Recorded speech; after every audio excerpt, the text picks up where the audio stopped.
పంతులు ఏం చేశాడు? ఏ రిక్షా వస్తావా, ఎంత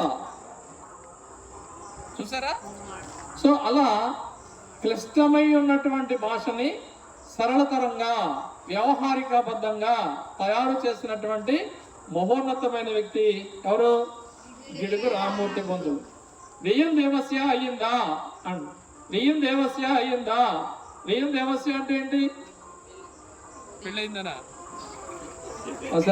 పెళ్ళయిందని అన్నాడు ఆడ. వ్యయం దేవస్య అంటే భోజనం చేశారా. వ్యయం దేవస్య అంటే ఏంటి? అంటే తెలుగు అర్థం అవ్వకపోతే అలాగే ఉంటుంది కదా. మోగోడు చెవిటోడు మాట్లాడుకున్నట్టు ఉంటుంది అన్నమాట. మోగోడు ఏం చెప్తున్నాడు చెవిటోడికి అర్థం కాదు, చెవిటోడు ఏం చెప్పాడో మోగోడికి అర్థం కాదు.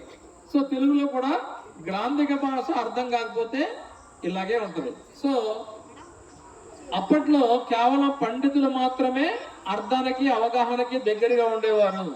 అట్లా కాకుండా పామరులు, చదువుకోలేని వాళ్ళు, అజ్ఞానులు కూడా తెలుగు భాషను గ్రహించాలనే ఉద్దేశంతో దానిని సులభతరం చేసిన మహోన్నతమైన వ్యక్తి ఎవరంటే